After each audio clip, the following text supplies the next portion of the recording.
Zulke mooie ogen betuiven elke nacht. Als als toe mij ooit zijn. Daar is haar tol. De beulen ervoor. Hey, goed. Deze. Hallo Anne. Mijn dorp aan het kanaal. Heeft roedrug.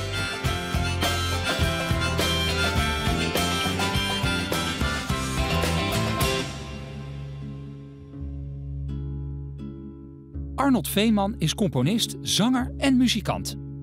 Na een bewogen jeugd en vele omzwervingen belandt hij in Groningen. Hij leert de Groningers en het Gronings kennen. En er is meteen een klik. Arnold voelt zich nu helemaal Groninger. Hij zingt tegenwoordig zelfs in het dialect van zijn nieuwe thuis, het Gronings. Arnold. Ja.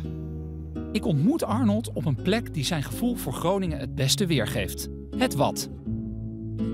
Ben jij nou een echte Groninger? En laat ik het anders vragen. Ja. Wat is eigenlijk een echte Groninger? Ja, mensen van weinig woorden, maar van heel veel innerlijk. En men geeft het de Groningen niet altijd mee in het land. En daar breek ik een lans voor, hè, want ik ken het. Ik ben zelf één. Hè? Ja. Dus in die zin voel ik mijzelf een echte Groninger. Ja. Praat jij goed Gronings? Ja. Ja? Ja. Ja. Hoe heb jij dat Gronings aangeleerd dan? Ja, Is dat ja. bewust gegaan? Of? Nou, ja, bewust. Nou, dat begon eigenlijk met de film De Poolse Bruid. Waarin muziek gebruikt werd van Ede Staal. En van Ede Staal moest ik eigenlijk al helemaal niks hebben. Maar toen opeens hoorde ik dat liedje en toen dacht ik van... Jezus, oh ja. Toch wel mooi. Dat is toch wel mooi, ja. Dat is heel erg mooi. Nou ja. Toen is het eigenlijk... er is wel een zaadje geplant toen. Ja? Ja. Sterker nog, je zingt nu zelfs in het Gronings. Ja. Waarom Ja. dat dan? Nou ja, die liefde is Zo groot is heel geworden? groot Ja? geworden. Het is echt heel groot geworden, ja. Je praat erover alsof het liefde is ook, hè? Ja. Ik ben smoorverliefd geworden op de taal. Ja. Al jaren, maar ik ben het nog steeds.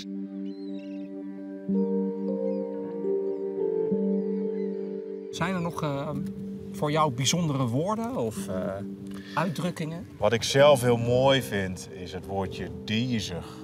Daar zijn niet alle Grunnigers het met mij eens. Maar ik vind dat zelf een heel mooi woord, omdat het heel mooi zingt. En die zet, en je kunt erin hangen en ik weet niet. En het betekent? Het betekent zoiets als mistig. Hè, dus dat het zicht niet helemaal goed is. Maar dat kun je ook gebruiken als vind ik, als een soort van poëtische uitdrukking of zo. Dus dat het diezig in die kop is. Of, Dat je in je hoofd niet helemaal helder. ja, ja. Dingen vaag kunnen zijn. Ja, vaag, Ja. vaag, ja.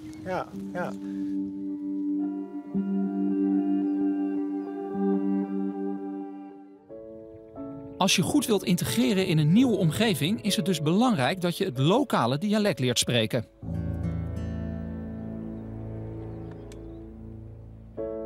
Rick Stolz en Korianka der Nederlanden zijn met hun 2 zonen, Ilja en Sascha, van Amsterdam naar Limburg verhuisd.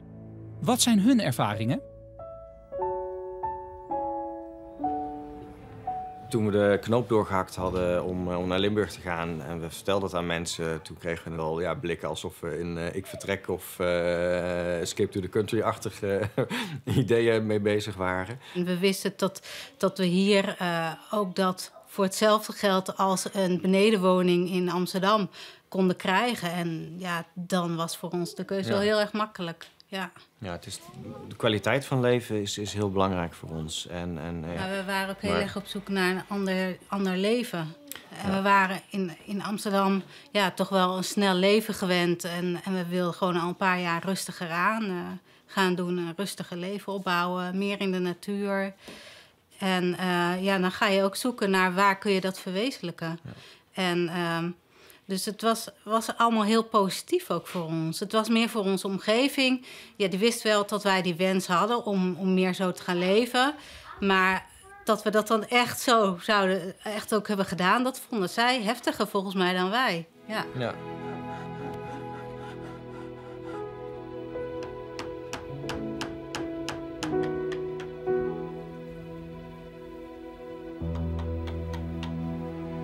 Ik heb niet het gevoel dat we hier buitengesloten worden omdat we de taal niet spreken.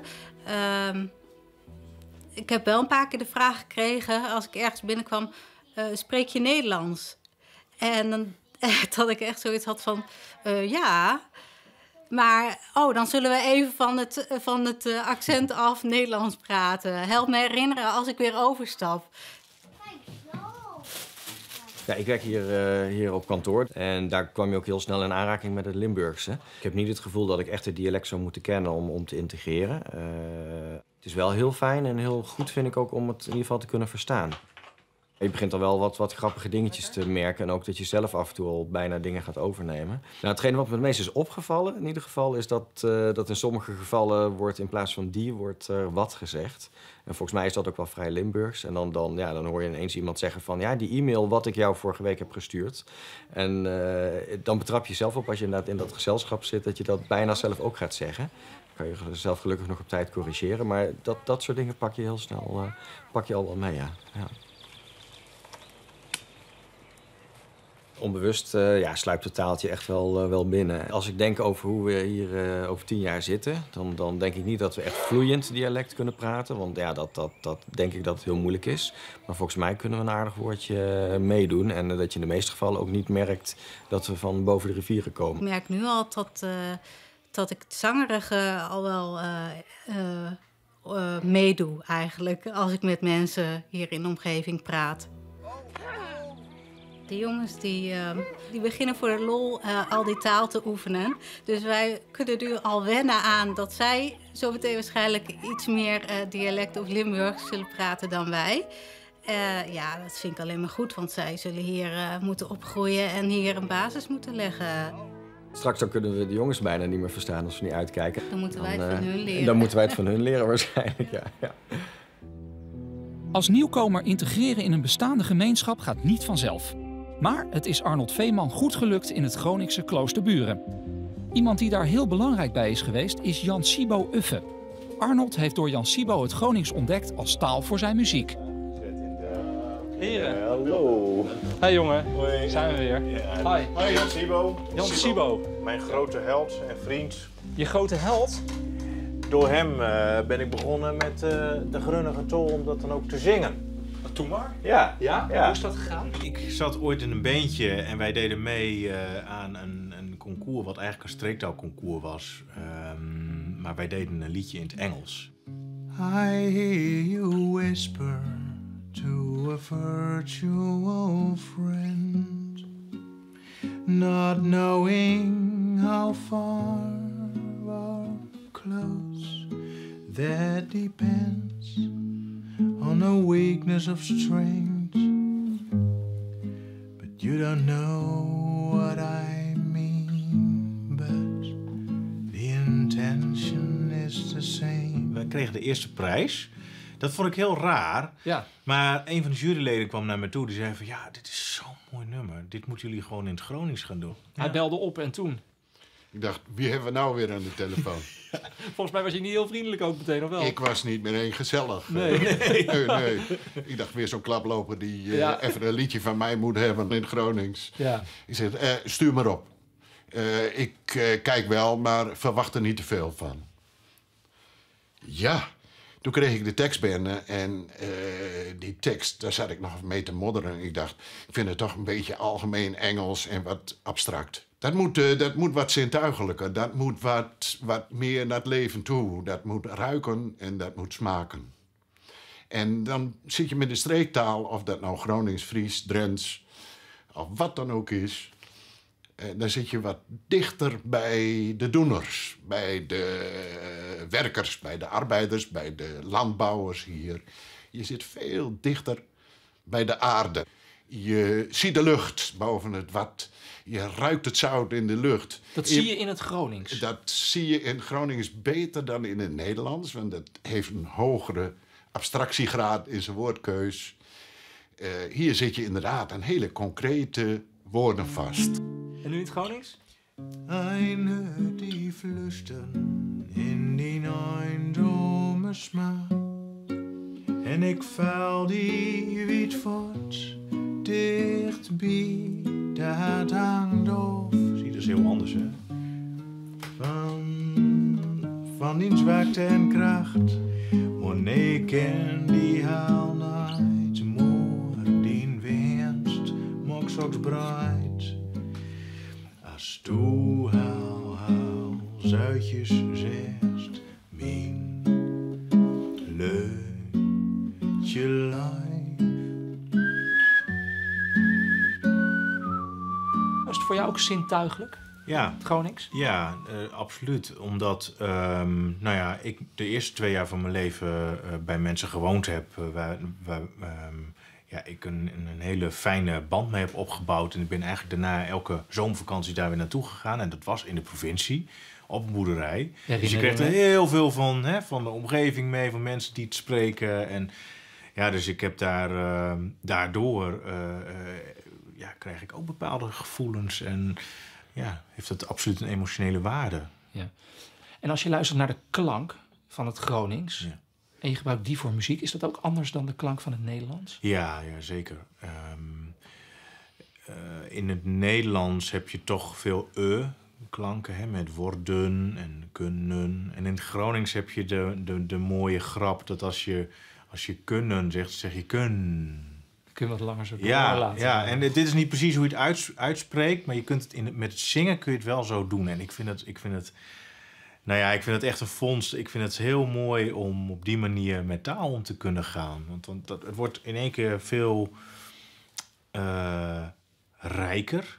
En zo je wilt misschien zelfs wel exotischer. Ook voor Nederlanders. Zeker als ik het zing. Als jij het zingt. Ja, precies. Ja. Jan Sibo, is Arnold inmiddels ook een beetje geïntegreerd? Is het een echte Grunninger? Ja, ik kan niet anders zeggen dan dat zijn Gronings hem toch wat stapjes dichter bij de mensen brengt hier in deze streek.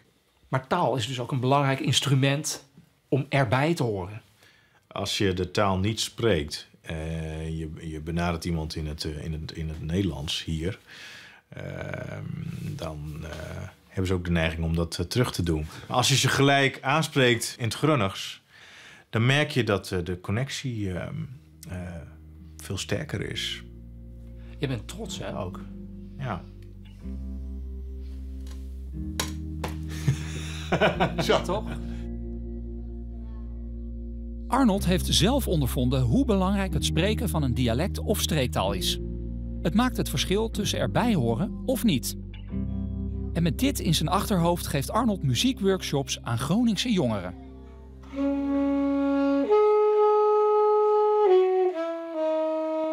Ik bak ze brood, frun van fiets, flying heer, voor die meneer.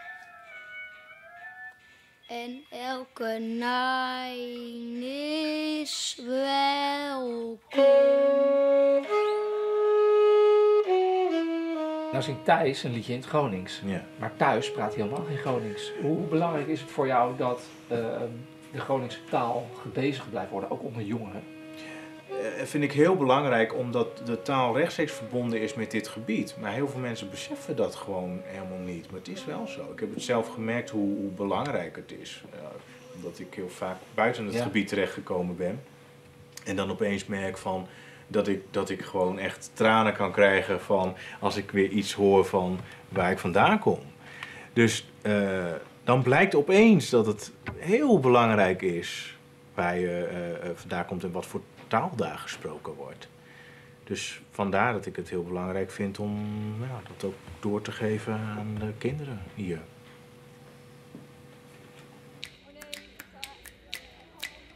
Je moet dus de taal van je omgeving leren als je erbij wilt horen. Maar wat als het nou juist de bedoeling is dat mensen om je heen je niet kunnen verstaan? Bijvoorbeeld om je eigen subgroepje te vormen. Professor Jos Zwanenberg houdt zich aan de Universiteit van Tilburg bezig met integratie en diversiteit. Met hem gaan we de straat op. Of beter gezegd, het schoolplein. Maar wij zitten wel met z'n drieën, dat is wel leuk. Dat is echt leuk. Ja, maar ik nou hem gewoon met Sietska. Ja, maar hoe heet aan de avond gaan we sowieso naar buiten, ook al mag dat niet. Ja, maar wacht even, moet je daarom bijten? Moet je daarom bijten? Holla heb je gespannen? Ja, dat doe je gewoon niet. Ja, dan kan ik kan het toch niet binnenhouden? Ja, nou, dan ga jij gewoon voorgaan. Ik zou echt niet spouwen in de die voorraad. Dat kan niet. Ik mocht niet van haar in de wc. Dames, wat praten jullie nou met elkaar? Is dat typisch Tilburgs? Ja, zeker. Ja? Want wat is typisch Tilburgs? Platpraten. Plotprolten, zachte G, plat praten.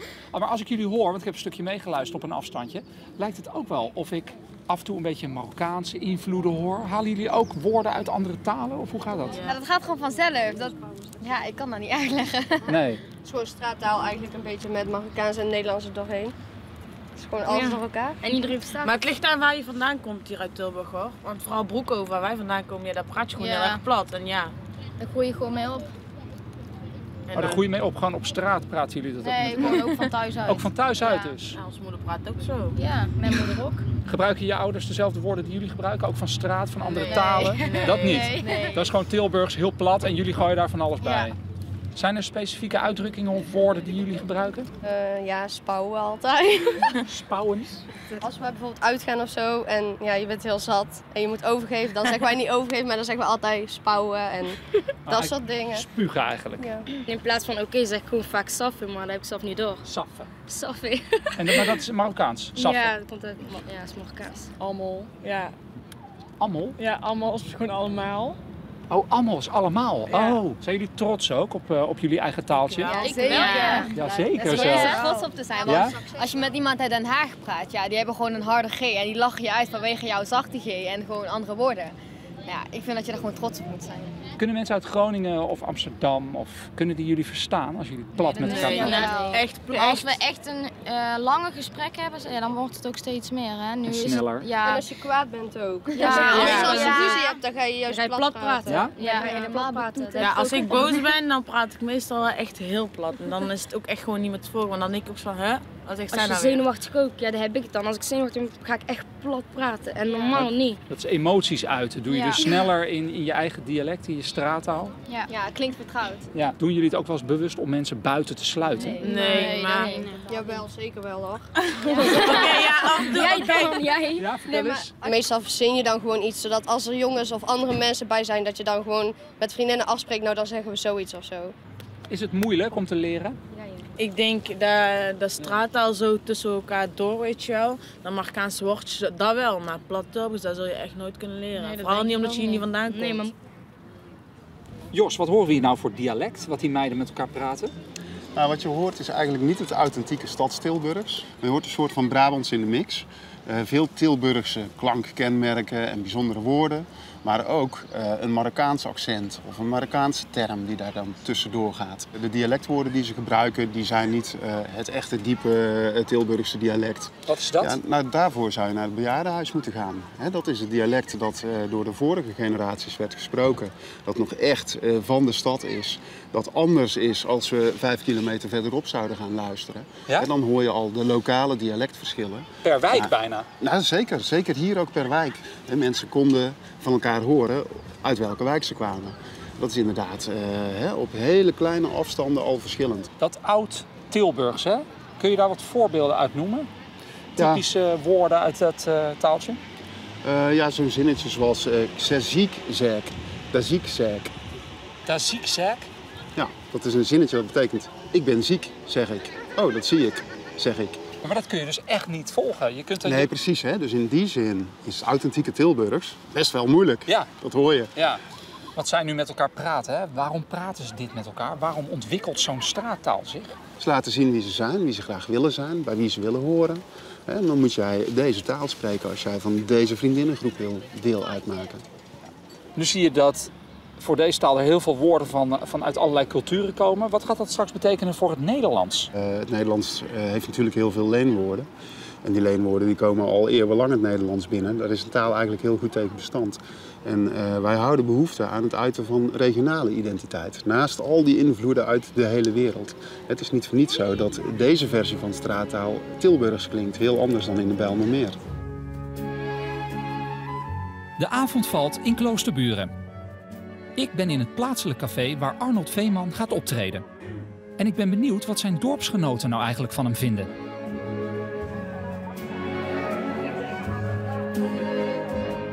Ik had het niet verwacht. En je denkt dat het een Groninger is natuurlijk, die dat zingt. En opeens komt er een donkere man voor mijn neus die zegt, dat zing ik. Ja. Of op zijn Gronings, daar ben ik. Ja, mooi hè? Ja, dat wordt geweldig. Is het makkelijk voor hem en misschien voor anderen die ergens anders vandaan komen om te integreren? Wat voor rol speelt taal daar bijvoorbeeld bij? Taal is wel heel erg belangrijk. Ja? Ja, als je met mensen contact wil maken, moet je ze verstaan. En hier in Groningen is het geen probleem als je de taal niet spreekt, maar als je het maar wel verstaat. Eine die flüstern in die einsame Smacht. En ik val me wit fort, dichtbij, dat hangt af van die zwakte en kracht.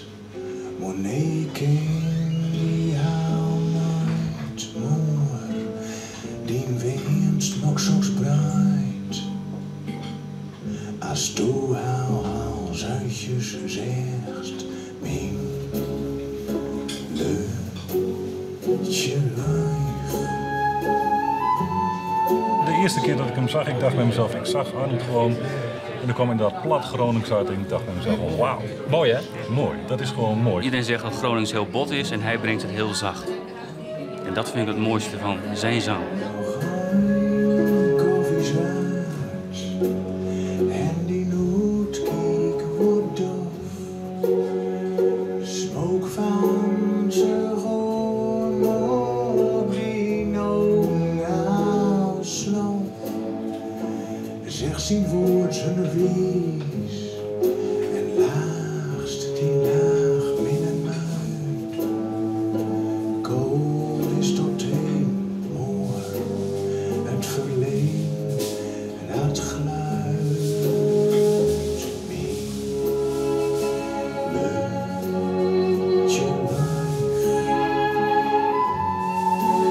Sta jij Paolo Conte of weet ik veel, noem eens een willekeurige buitenlandse artiest.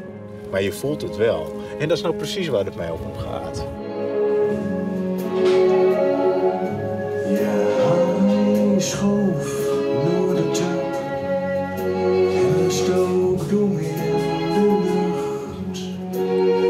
En het was zo bewezen van danken wie ducht. En hij stond er voort in de diezige nacht. Maar de winst die plaagt, hij kreeg meer zijn macht.